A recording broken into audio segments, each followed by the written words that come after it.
আসসালামু আলাইকুম বন্ধুরা, আমি সাব্বির আহমেদ আছি আপনাদের সাথে। আজ যারা চ্যানেলের থাম্বনেলটা দেখে ভিডিওতে ক্লিক করেছেন, অবশ্যই তারা জানেন যে কোন বিষয়ের জন্য ভিডিওটা হবে।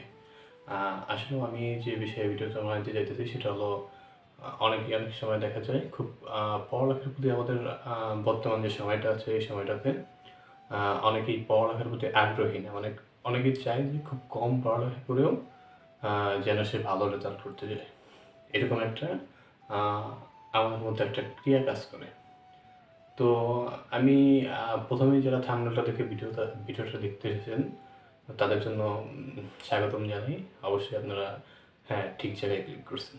তো আমি যে বিষয়টা নিয়ে আপনাদের অবগত করতে চাই সেটা হলো কি, অনেক স্টুডেন্ট আছে যারা দেখা যায় অনেক পড়ালেখা করে এবং সারাদিন দিন-রাত অনেক টাইমে পড়ে। তারা দিনরাত এক করে মোটামুটি পড়ে। তো কিছু আছে ওই পড়া থেকে কিছু স্টুডেন্ট আছে অনেক ভালো রেজাল্ট করে, আবার কেউ আছে অনেক পড়ালেখা করে কিন্তু ভালো রেজাল্ট করতে পারে না। তো আমরা একটা বিষয়ে জানি যে পড়ার কিছু টেকনিক আছে। যদি এই টেকনিকগুলো আপনি খাটায় করতে পারেন, তাহলে খুব কম সময়ের মধ্যে আপনি পড়াটাও কমপ্লিট করতে পারবেন, প্লাস পড়াটা আপনার রেজাল্টগুলোও ভালো হবে।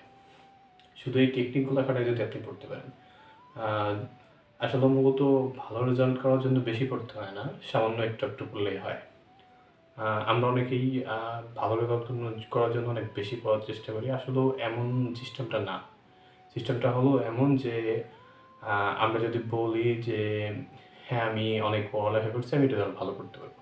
অবশ্যই না। রেজাল্ট ভালো করতে হলে প্রথমত আপনার পরীক্ষার খাতায় মাস্ট বি ভালো কিছু লিখতে হবে, যার ফলে আপনি ভালো রেজাল্ট করতে পারবেন।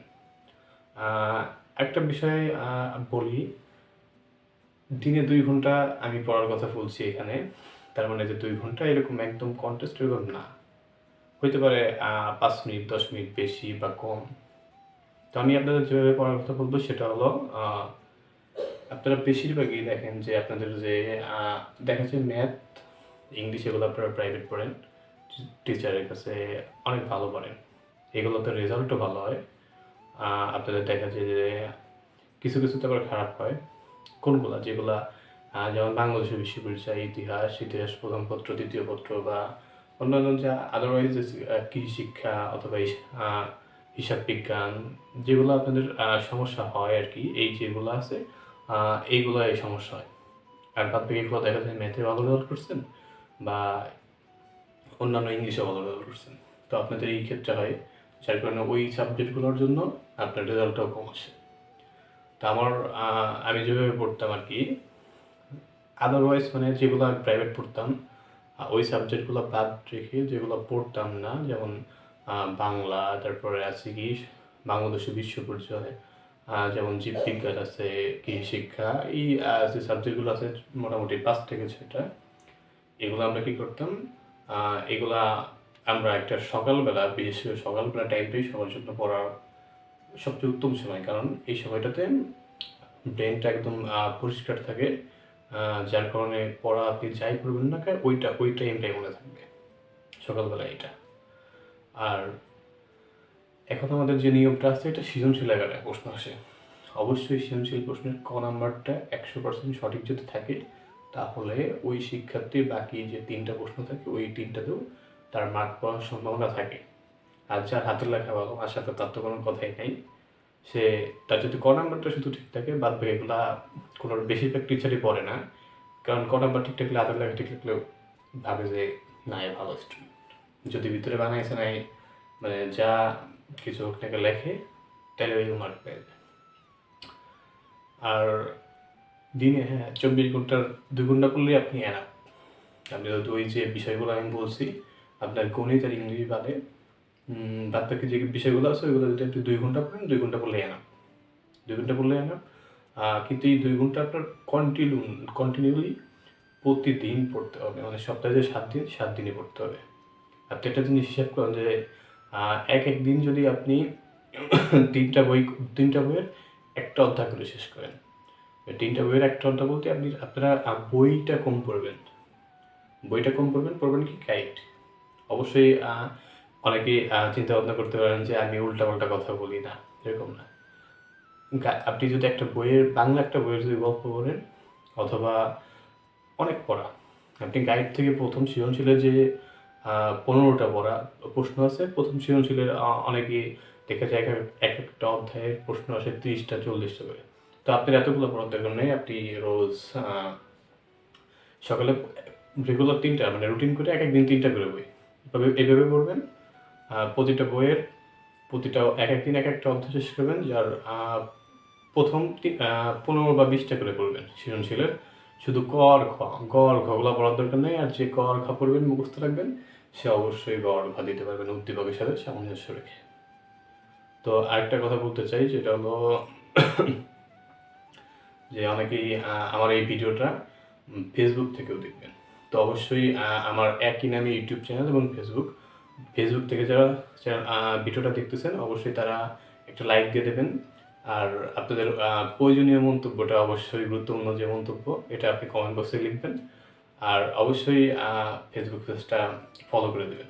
আর যারা ইউটিউবে দেখতেছেন অবশ্যই যেহেতু আপনাদের জন্য এই ভিডিও বানাই, অবশ্যই একটু কষ্ট হলেও সাবস্ক্রাইব করে দেবেন এবং পাশে থাকা এই যে বেল বাটনটি একটু এটা অলে করে রাখবেন, যাতে আমি কোনো গুরুত্বপূর্ণ ভিডিও ছাড়ার সাথে সাথে এটা আপনাদের কাছে যেয়ে পৌঁছায়।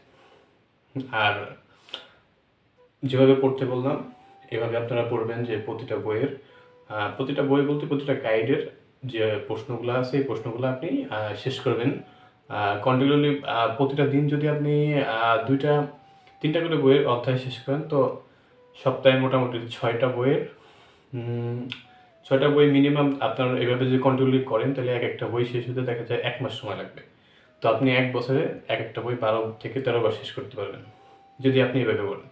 তো আপনি যদি প্রশ্নগুলো, আমি বলতেছি না যে এই প্রশ্নগুলো আপনি ক খ শুধু রিডিং করবেন একবার একটু ভালো করে। আপনার এগুলো মুখস্থ করার দরকার নাই বা এরকম কোনো কিছু করার দরকার নাই। শুধু বাংলা তো, আসলে তো এগুলো ইংলিশে না যে আমাদের ইংলিশে এত কঠিন, এইভাবে আমাদের মুখস্থ করতে হবে, এরকম তো না। এটা যেহেতু বাংলা, অর্থাৎ আমরা একবার পড়লে আমাদের মাইন্ডেতে 80% ঢুকে যায়। তো আমরা চেষ্টা করব ওইটাই একবার যে পড়বো ওইটা একটু ভালো করে মনে রাখার, ওটা মনে রাখবো আমরা। এভাবে যদি আপনি একটা বই ঘুরে ফিরে ওই এক অধ্যায়টাই দেখা যায় পড়েন, আপনার 1 বছরে 12 থেকে 13 বার পড়া হবে। আশা করি যদি আপনি কন্টিনিউলি করেন। তো এইভাবে পড়লে দেখা যায় কি আপনার পরীক্ষার আগের দিন রাত্রে এত তাড়াহুড়া করে পড়ার দরকার নেই, শুধু আপনি একবার পড়লেই বেরিয়ে দেবেন, তাহলে আপনার পড়াটাই না। আশা করি যে সবাই বুঝতে পারছেন কথাটা। আর এই ভিডিও থেকে অনেকেই যারা ডিপ্লোমাতে আছেন, আমার বন্ধু বান্ধব অনেকে আছে এইচএসসিতে বা ডিপ্লোমাতে যারা আছেন, তারা হয়তো বলবেন যে আমাদের তো সৃজনশীল নাই, তাহলে আমরা কীভাবে পড়বো। তো আপনাদের ক্ষেত্রে একটা উপদেশ হবে কি, যে আপনাদের তো সৃজনশীল নাই, আপনাদের আছে অতি সংক্ষিপ্ত রচনামূলক। তো আপনারা এই ক্ষেত্রে কী করবেন, যে ওই সেম একই ক্যাটাগরিতে আপনারা যে বইগুলো আছে আপনাদের তো 6 মাসে, তো ওই বইগুলো আপনারা প্রতিদিন সকালের দিকে ফজর নামাজ পড়ে আপনারা প্রতিদিন সকালে ওই বইটা রেগুলার, আপনাদের যেহেতু পড়ার চাপ বেশি, রেগুলার 6টা করে বইয়ের একটা অধ্যায় শেষ করবেন, শুধু রিডিং পড়বেন। আমি মুখস্থ করার কথা বলতেছি না, রিডিং পড়বেন। তারপরে এভাবে যদি আপনি পড়তে থাকেন, দেখবেন আপনারও ওই 15 দিনে একটা বই শেষ হবে। তো একটা বই যদি 15 দিনে শেষ হয়, পরবর্তীতে অবশ্যই ওই বইটা পরীক্ষার আগ দিয়ে আপনার মিড টার্ম বলেন বা সেমিস্টার ফাইনাল বলেন, তো ওইটা সমস্যা হবে না, আপনি তখন ইজিলিভাবে পরীক্ষা দিতে পারবেন। আর যেহেতু আপনাদের বইয়ের বাইরে থেকে কোনো বিষয় আসে না, 99% বই থেকে আসে, আহামরি এরকম কিছু না, পড়লেই অবশ্যই পারবেন। আর হ্যাঁ, 2 ঘন্টা করে অবশ্যই বাদল করা যায়। আমি যখন 9-10 পড়তাম তখন আমি মনে আছে আমার যে আমি রেগুলার 2 ঘন্টাও পড়তাম না, একটু কম পড়তাম, কিন্তু পড়াটা আমার কন্টিনিউলি থাকতো, যার কারণে আমি আল্লাহর রহমতে মানে ওটাই এসএসসিতে গোল্ডেন প্লাস পেয়েছি। তো আশা করি আপনারাও পাবেন, যদি আপনারা যদি একটু হাতের লেখাটা প্র্যাকটিস করবেন।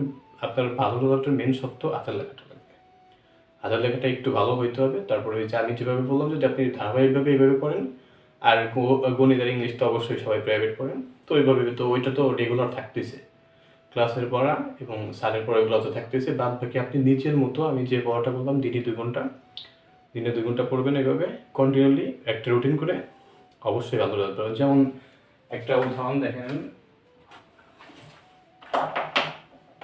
এই যে আমি যে বইটা দেখেন, এটা ফিজিক্স। তো তো এই ফিজিক্স বইয়ের যে প্রথম দেখেন যে প্রশ্নগুলো আছে, গাইডের যে প্রশ্নগুলো আছে, এই প্রশ্নগুলো শুধু ক আর খ গুলা আপনারা পড়ে রাখবেন, শুধু ক আর খ গুলা।